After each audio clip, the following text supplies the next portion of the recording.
अस्सलामुअलैकुम। उम्मीद है आप सब ठीक होंगे। कल हमने चैप्टर 3 स्टार्ट किया था ऑडिट एविडेंस। उसमें हमने सफिशिएंसी और रिलायबिलिटी दो फैक्टर डिस्कस कर लिए थे। रेलेवेंस जो है हमने आज डिस्कस करना है। उससे पहले जो है पास्ट पेपर क्वेश्चन देखते हैं। क्वेश्चन नंबर 1 है हमारे पास, briefly describe how an auditor evaluates the sufficiency of audit evidence.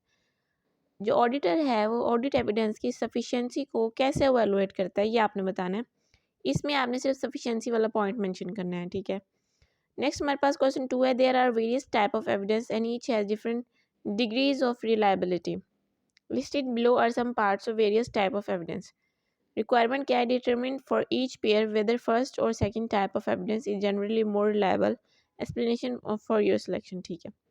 First है हमारे पास sending confirmation letter to bank versus examining the clients bank statements. इसमें से आपने बताना है कि कौन सा जो है वो ज़्यादा रिलायबल है। आप जो है वो बैंक को कंफर्मेशन लेटर सेंड करो या फिर क्लाइंट की बैंक स्टेटमेंट चेक करो। इसमें जो है confirming from bank is more reliable than from the clients bank statement, ठीक है। जो बैंक बैलेंस है उसको कंफर्म करना ज़्यादा रिलायबल है क्योंकि वो डायरेक्टली जो है वो ऑडिटर ने रिसीव किया है, ओके। नेक्स्ट हमारे पास an examination of raw material requisitions versus an auditor's recalculation of depreciation. Recalculation of depreciation is more reliable as it directly performed by auditor himself. Recalculation जो है वो ऑडिटर ने directly perform किया, इस वजह से ये ज़्यादा रिलायबल है। नेक्स्ट हमारे पास है discuss the likelihood and amount of loss in a lawsuit against the client with clients in house legal counsel versus discussion with the CS firm on legal counsel, ठीक है। इसमें हमारे पास correct answer होगा discussion with the CA firms own legal counsel is more reliable as this evidence is from source independent of clients, ठीक है। CA firm से जो वो कंफर्मेशन करेगा, डिस्कशन करेगा, वो ज़्यादा रिलायबल है क्योंकि वो इंडिपेंडेंट सोर्स है, ठीक है। Independent is as this evidence from source independent of client, ठीक है। ओके, नेक्स्ट हमारे पास है examine sales invoice when several competent people are checking each other's work versus examining documents prepared by a competent person on a one person staff, ठीक है। इसमें जो है वो ज़्यादा पर्सन जो है examining sale invoices when several people are working is more reliable। क्यों? क्योंकि जब सेग्रीगेशन ऑफ ड्यूटीज़ होती हैं तो हर कोई अपने ड्यूटी का काम ज़्यादा अच्छे से परफॉर्म कर रहा होता है और कंट्रोल्स जो है वो अच्छे से अप्लाई हो रहे होते हैं। नेक्स्ट हमारे पास shipping documents prepared by the client's dispatch department versus a sale confirm by customer. जो सेल जो है वो कस्टमर से कंफर्म की गई है वो ज़्यादा रिलायबल है क्योंकि वो इंडिपेंडेंट सोर्स से आई है, ठीक है। Confirm receivables with individual customers versus confirming account receivable with corporate entities. Receivable confirm with corporate entities are more reliable as there will be no more internal controls in a corporate entities, ठीक है। Corporate entities में ज़्यादा जो है वो control internal control होते हैं, जबकि जो कस्टमर जो हैं वो उसको इंटरनल कंट्रोल्स वहाँ पे ज़्यादा नहीं होते, ठीक है। तो ये हमारे क्वेश्चन का आंसर था। चलिए अब चलते हैं रेलेवेंस वाले टॉपिक पे। अच्छा जी, यहाँ पे हमारे पास एक इक्वेशन टाइप है ये, जिसमें हमने लिखा हुआ है गुड्स डिस्पैच नोट और अकाउंटिंग सिस्टम। जब भी हम कोई सेल करते हैं सबसे पहले जो है गुड्स डिस्पैच नोट इशू होता है, उसके बाद जो है वो आहिस्ता आहिस्ता रिकॉर्ड होता रहता है। हम लेजर में, जनरल लेजर में, ट्रायल बैलेंस में, टी अकाउंट में और उसके बाद फाइनेंशियल स्टेटमेंट्स में वो अपडेट होता रहता है, ठीक है। वो इन्फॉर्मेशन अपडेट होती रहती है।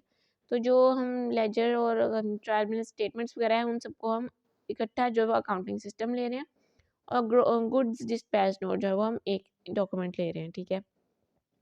अब होता क्या है कि जब जो हमने इन्फॉर्मेशन लेनी है, अगर जो भी हमारे पास इन्फॉर्मेशन है ऑडिटर जो वो चेक कर रहा है, तो सबसे पहले वो है 2 सिनेरियोज़ होते हैं हमारे पास, ठीक है। या तो जो है वो अकाउंटिंग सिस्टम से चेक करता है और उसको वेरीफाई करता है सपोर्टिंग डॉक्यूमेंट से, या फिर वो सपोर्टिंग डॉक्यूमेंट से देखता है और उसको अगर इसमें चेंजेस, अगर ये अकाउंटिंग सिस्टम में चेंजेस करने वाली हैं तो वहाँ पे अपडेट कर देता है। अब इसकी एग्जांपल क्या है कि हमारे पास 2 सिनेरियोज़ होते हैं, एक होता है अंडर स्टेटमेंट और एक होता है ओवर स्टेटमेंट। अगर तो जो है हमारे पास ओवर स्टेटमेंट हो गई है तो हम जो है वो अकाउंटिंग सिस्टम में देखेंगे जहाँ पे हमने रिकॉर्ड किया है एक्चुअली, ठीक है। उसको देखेंगे और उसके वेरीफाई करेंगे सपोर्टिंग डॉक्यूमेंट से गुड्स डिस्पैच नोट में। तो जो जो अमाउंट यहाँ पे भी होगी, जो यहाँ पे भी होगी, उन दोनों को हम वेरीफाई करेंगे, और जो एक्स्ट्रा अमाउंट या अकाउंटिंग सिस्टम में शो हो रही होंगी जिनकी वेरिफिकेशन गुड्स डिस्पैच नोट से नहीं हुई है, उनको हम जो है वो एडिट कर लेंगे, ठीक है, कि वो एक्स्ट्रा लिखी गई हैं, वो ओवर स्टेट हो गई हैं, ठीक है। इसी तरह अगर जो है वो कोई भी अमाउंट जो अंडर स्टेट हो गई है, फॉर एग्जांपल परचेजेज हैं जैसे, वो अंडर स्टेट हो गई हैं, तो हम अकाउंटिंग सिस्टम को देखते हुए उसको यहाँ से वेरीफाई नहीं करेंगे, क्योंकि ऑलरेडी यहाँ पे वो अंडर स्टेटेड है। तो हम जो है वो गुड्स डिस्पैच नोट्स को देखेंगे और उनको कंपेयर करेंगे अकाउंटिंग सिस्टम से। जो यहाँ पे डॉक्यूमेंट, जो यहाँ पे परचेजेज होंगी, जो जो उनकी अमाउंट यहाँ पे होंगी, उनमें से कोई भी अमाउंट अगर अकाउंटिंग सिस्टम में ना हुई तो फिर हम उसको राइट डाउन कर लेंगे, और जो है वो हमारी परचेजेस जो हैं वो अंडरस्टेट नहीं रहेंगी, ठीक है। अब जो ओवर स्टेटमेंट है, ये पुराना वर्जन है ओवर स्टेटमेंट का, इसको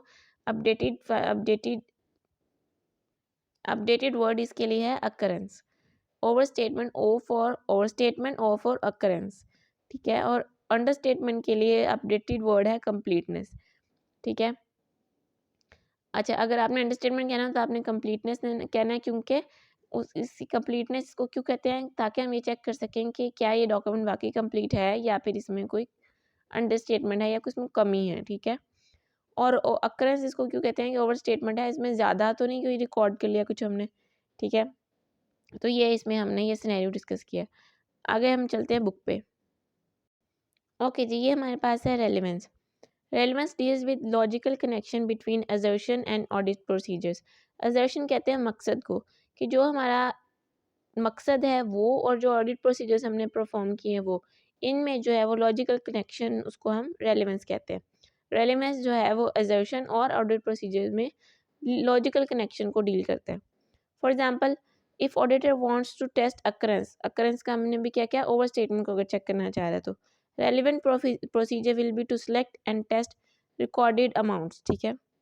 जो अभी मैंने आपको बताया कि अकाउंटिंग सिस्टम में हमने अमाउंट्स रिकॉर्ड की होती हैं, तो रेलिवेंट प्रोसीजर ये होगा कि वो अगर अकरेंस को चेक करना चाह रहा है तो वो recorded amounts that is accounting system में चेक करेगा।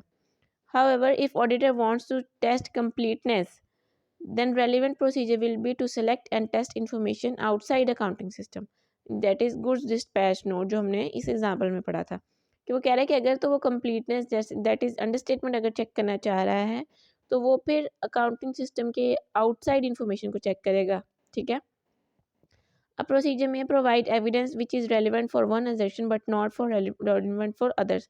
अब वो ये कह रहा है कि अब हम अगर फॉर एग्जांपल हमने एक प्रोसीजर अप्लाई किया है अकरेंस के लिए, ठीक है, तो ज़रूरी नहीं है कि वही स्टेटमेंट, वही प्रोसीजर जो है वो कंप्लीटनेस के लिए भी अप्लाई हो, ऐसा नहीं है। वो ये कह रहा है कि जो एजर्शन एक जो प्रोसीजर जो है वह एक एजर्शन के लिए रेलिवेंट है, ज़रूरी नहीं है कि वो दूसरों के लिए भी रेलिवेंट हो, ठीक है। जैसे अकरेंस के लिए जो प्रोसीजर अप्लाई किया वो डिफरेंट है, और जो हम कंप्लीटनेस के लिए प्रोसीजर अप्लाई करेंगे वो डिफरेंट होगा, राइट। नेक्स्ट हमारे पास थर्ड पॉइंट है, if we want to check internal controls, relevant evidence will be obtain by test of control. अगर तो हम इंटरनल कंट्रोल चेक करना चाह रहे हैं तो उसके लिए रेलिवेंट प्रोसीजर क्या होगा, टेस्ट ऑफ कंट्रोल, कि वाकई ये जो इंटरनल कंट्रोल है वो सही परफॉर्म कर रहे हैं कि नहीं, which will identify conditions indicating performance of और deviation from controls. Test of control फिर ये आइडेंटिफाई करेगा कि क्या वाकई वो कंडीशंस फुलफिल हो रही हैं या फिर जो है वो कंडीशंस फुलफिल नहीं हो रही, ठीक है। नेक्स्ट पॉइंट है हमारे पास, if we want to check financial statements, relevant evidence will be obtained by substantive procedures which will identify misstatements। अब वो ये कह रहा है कि अगर हम फाइनेंशियल स्टेटमेंट्स को चेक करना चाह रहे हैं तो रेलिवेंट प्रोसीजर क्या होगा, सब्सटेंटिव प्रोसीजर्स। यहाँ पे हम फाइनेंशियल स्टेटमेंट चेक करने के लिए टेस्ट ऑफ कंट्रोल अप्लाई नहीं करेंगे, और इंटरनल कंट्रोल को चेक करने के लिए हम सब्सटेंटिव प्रोसीजर्स अप्लाई नहीं करेंगे, रेलिवेंट प्रोसीजर अप्लाई किया जाएगा, ठीक है। अब यहाँ पे टेस्ट ऑफ कंट्रोल क्या है और सब्सटेंटिव प्रोसीजर्स क्या है, इसकी हम डेफिनेशन देखते हैं। टेस्ट ऑफ कंट्रोल की डेफिनेशन हमारे पास also called compliance test. Objective of test of control is to confirm the operating effectiveness of internal controls in preventing, detecting and correcting material misstatements at assertion level, ठीक है। वो ये कह रहा है कि जो टेस्ट ऑफ कंट्रोल होते हैं ये इंटरनल कंट्रोल सिस्टम में चेक करने के लिए यूज़ होते हैं। क्या क्या चेक करने के लिए, प्रिवेंटिंग, डिटेक्टिंग एंड करेक्टिंग, इन तीन पर्पजेज़ के लिए यूज़ हो रहे हैं मटेरियल मिसस्टेटमेंट, मटेरियल में स्टेटमेंट से प्रिवेंट करने के लिए, उनको डिटेक्ट करने के लिए और उनको करेक्ट करने के लिए हम इंटरनल कंट्रोल सिस्टम में टेस्ट ऑफ कंट्रोल अप्लाई करते हैं, ठीक है। इसकी एग्जांपल्स हैं inspecting approval of transactions, inspecting reconciliations etcetera. Substantive procedures क्या होते हैं? Objective of substantive procedures is to detect material misstatement in financial statement at assertion level. जो सब्सटेंटिव प्रोसीजर्स हैं वो फाइनेंशियल स्टेटमेंट में मटेरियल मिसस्टेटमेंट को identify करने के लिए यूज़ होते हैं, ठीक है। तो आपने इनमें डिफरेंस देखा, जो टेस्ट ऑफ कंट्रोल है वो इंटरनल कंट्रोल सिस्टम में, और जो सब्सटेंटिव प्रोसीजर्स हैं ये फाइनेंशियल स्टेटमेंट में इन मटेरियल मिसस्टेटमेंट को आइडेंटिफाई करने के लिए यूज़ होते हैं। इसकी क्या एग्जांपल है? Analytical procedures and test of details, right. चलिए जी, आज हमने ये टॉपिक डिस्कस किया, रेलेवेंस। ये बहुत बहुत मोस्ट इम्पॉर्टेंट टॉपिक है ये, और ये कंसेप्ट जो है वो नेक्स्ट काफ़ी जगह अप्लाई होगा। तो आपने इसको अच्छे से रिवाइज करना है, स्टडी करना है, वीडियो बार बार देखनी है अगर आपको समझ नहीं आ रही तो। और कोई भी क्वेश्चन हो तो आप पूछ सकते हैं। आज के लिए इतना ही। अल्लाह हाफिज़।